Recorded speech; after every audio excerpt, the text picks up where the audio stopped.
Ladies and gentlemen, welcome back to another video here on the channel, and in today's video we are going to be looking at the incident on February 2009 revolving around Travis the chimpanzee, where he mauled a person's face off and because of that got killed himself.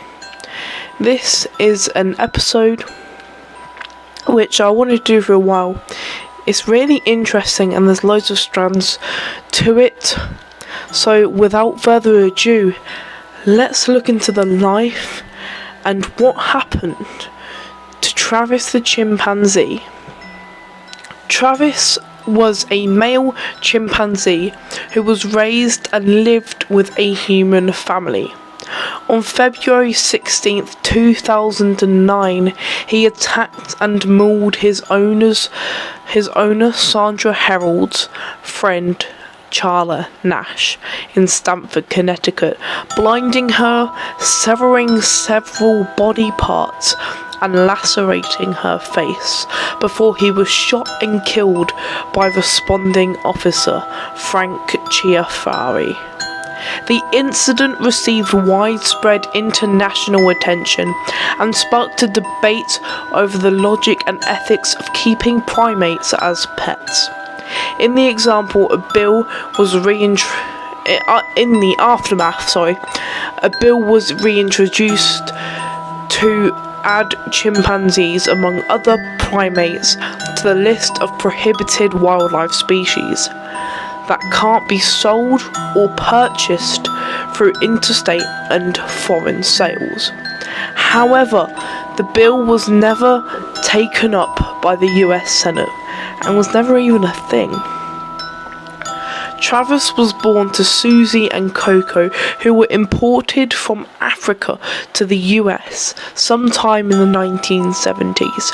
He was born near Festus, Missouri, and on October 21st, 1995, at Mike and Connie Braun Casey's compound, currently named the Missouri Chimpanzee Sanctuary.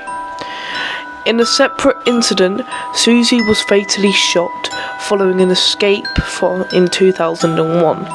Sandra and Jerome Harold purchased Travis for $50,000 from a breeder after being taken from Susie when he was 3 days old. They named him after Sandra's favourite singer, Travis Tritt. Sandra and Jerome raised Travis at their home on Rock Rimmon Road in the North Stamford section of Stamford, Connecticut. He was their constant companion and often accompanied them to work and on their shopping excursions into town. They owned a towing company and Travis posed for photos at the shop and he rode with the tow truck, his seatbelt buckled as he wore a baseball shirt. He became well known in the town and had been known to greet police officers they encountered while towing cars. He appeared in several TV shows as well and commercials, including spots for Pepsi, as well as television programs such as The Maury Povich Show and The Man Show, though it has been disputed that he is the same chimpanzee who made these appearances. Having grown up among people, Travis had been socialised to them since birth. A neighbour said he used to play around and wrestle with him. The neighbour added that Travis always knew when to stop and paid close attention to Sandra. This, when we talk about the incident, is a very key feature that plays a part in February 16th, 2009. He listened, and this neighbour said, he listened better than my nephews. Travis could open doors using keys, he could dress himself, he could water plants, feed hay to Sandra and Jerome's horses, eat at a table with the rest of the family, and drink wine from a stemmed glass. He was so fond of ice cream that he learned the schedules of passing ice cream trucks. He logged on to computers to look at pictures, watched television using a remote control, and brushed his teeth using a water pick. Travis was 200 pounds, which is classified as significantly obese for a chimpanzee. He enjoyed watching baseball on television. He also had driven a car on several occasions. Sandra's only child, Susan, was killed in a car accident in September 2000, and Jerome died of cancer in April 2004. As a result, Sandra regarded Travis almost as a surrogate son and pampered him. She slept and bathed with him, saying after his death, "I'm like hollow now. He slept with me every night. Until you've eaten with a chimpanzee and bathed with a chimp, you don't know a chimp." This is when we get into the multiple incidents that happened, and the first happened in 2003, specifically in October. Travis escaped from Sandra's car and held up traffic at a busy intersection. He was on the loose for several hours. The incident began after a pedestrian threw an empty soda bottle at the car, which went through a partially open window and struck Travis while they were stopped at a traffic light. Startled, he then unbuckled his seatbelt, opened the car door, and chased the pedestrian, but missed him. When police arrived, they lured Travis into the car several times, only for him to let himself out of another door and occasionally chase them around the car. The 2003 incident led the Connecticut General Assembly to enact a law prohibiting the ownership of primates weighing more than 50 pounds. As pets and requiring owners of exotic pets to apply for permits. The new law took effect in 2009, and as of Travis's death later that year, no one in the state had applied to adopt a chimpanzee. The Connecticut Department of Environmental Protection, or the DEP for short, did not enforce the law on Sandra and Jerome because they had owned Travis for so long, and the DEP did not believe he posed a risk to the public. Which is where we get on to the most famous incident about Travis, the chimpanzee. On February 16, 2009, at around 3:40 p.m, Travis attacked Sandra's 55-year-old friend, Charla Nash, inflicting devastating injuries to her face and limbs. He had left the house with Sandra's car keys, and Charla came to help get him back inside. Upon seeing her holding a Tickle Me Elbow, which was one of his favourite toys, he flew into a rage and attacked her. However, he was familiar with her, and he knew her, and he was alright when he was around her. As she worked for their towing company. Although this day she had a completely different hairstyle and was driving a different car. This may have confused Travis and alarmed him. He was also being given Xanax and medications for Lyme disease. Sandra attempted to stop him by hitting him on the head with a shovel. This is a chimpanzee, by the way. And stabbing him in the back with a butcher knife several times. Sandra later said, "For me to do something like that, put a knife in him, was like putting one in myself." She said Travis turned around us as if to say, "Mom, what did you do?" Sandra at this point, believing Charla to be dead, then rushed to her car, locked her inside, and called 911. This is Sandy. 231 Rock Rimmon Road. What's the Send problem? the police! Send the police! What's the problem there?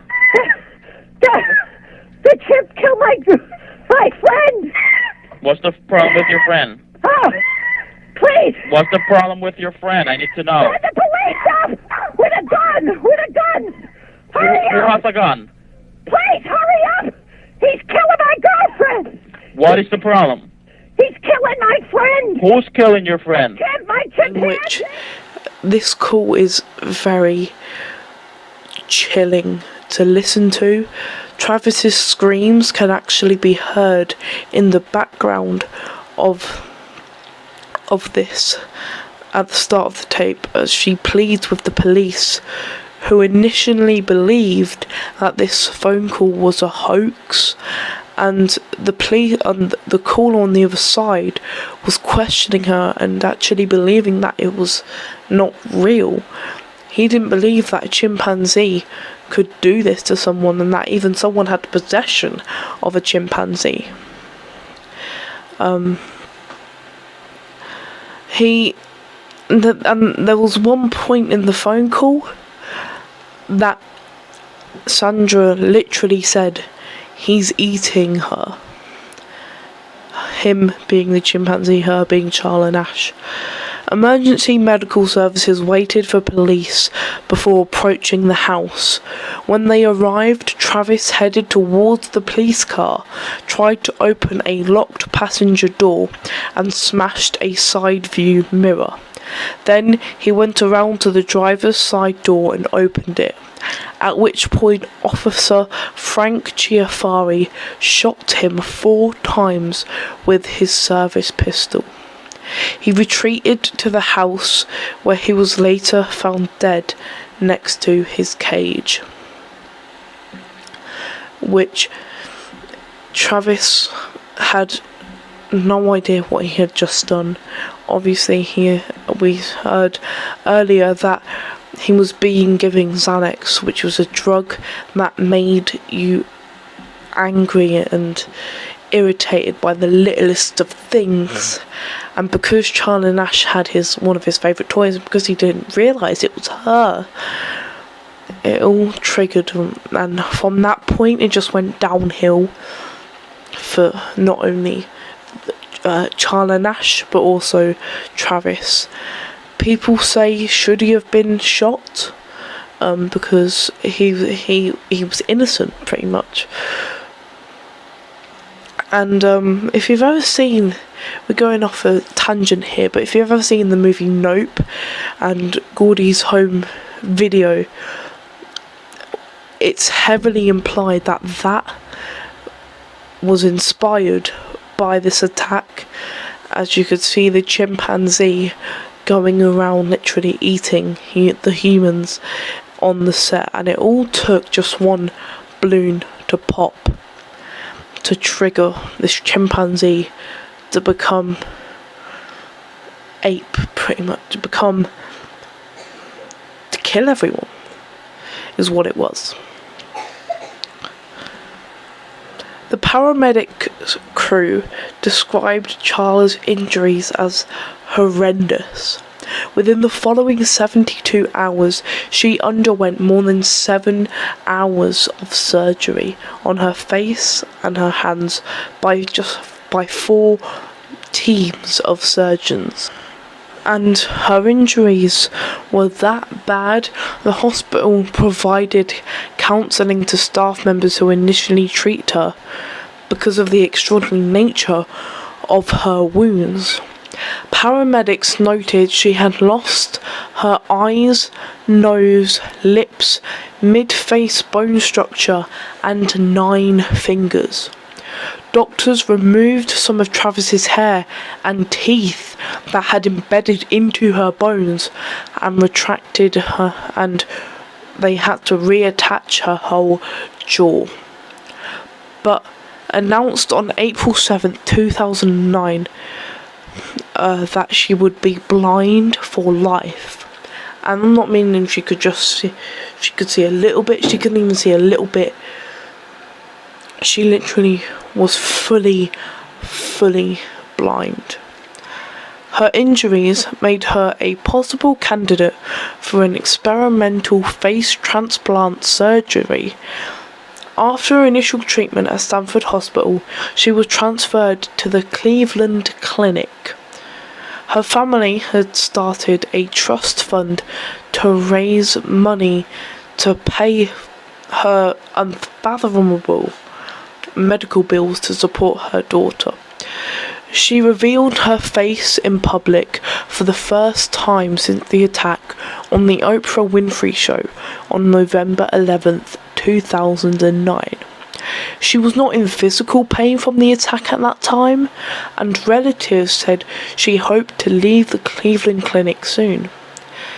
Pictures have surfaced on the internet displaying her face before and after the attack, and they're truly horrifying what this chimpanzee did to her. Per standard procedure, Travis's head was taken to the state laboratory for a rabies test, and his body was taken to the University of Connecticut basically for an autopsy. His head tested negative for rabies, but Xanax remained in his system. The autopsy results in May 2009 confirmed he was overweight and had been stabbed several times. His remains were cremated at All Pets Crematory in Stamford on February 25, 2009.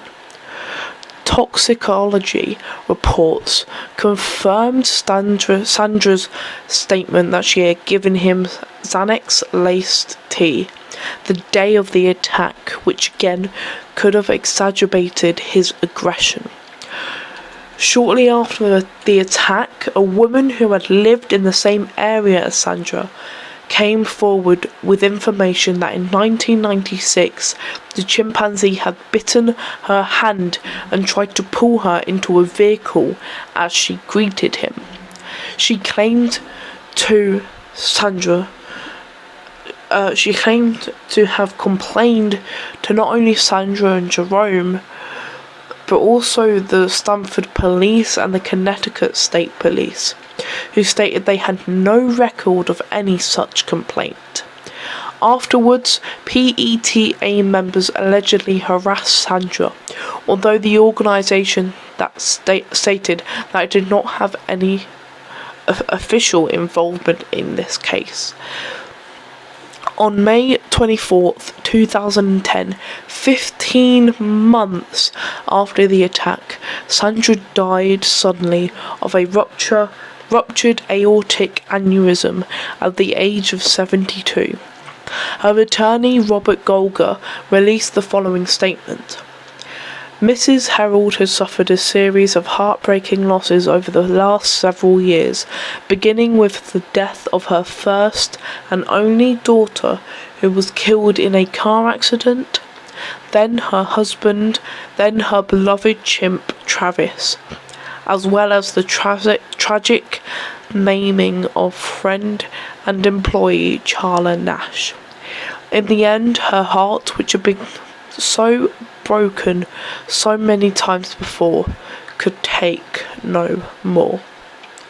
On May 28th, 2011, Charla underwent transplant surgery performed by a team led by Bowden Pomachach at Brigham and Women's Hospital, receiving a donated face and hands. The transplant of the hands was initially successful, but developing pneumonia shortly thereafter, doctors were forced to remove her newly transplanted hands 5 days after the transplant, due to the infection and resulting in poor circulation. Let's now look at the lawsuit. Now we've looked at the attack and the aftermath, but there was actually a lawsuit in March 2009 where Charla's family attorney filed a $50 million lawsuit against Sandra. On May 6th, a Stanford judge froze her assets valued at $10 million. Another potential defendant was the DEP, the City of Stamford, and the veterinarian who prescribed the Xanax to Travis. The defense claimed Travis had no violent behavior before the attack, that the 1996 attack was an act of provocation,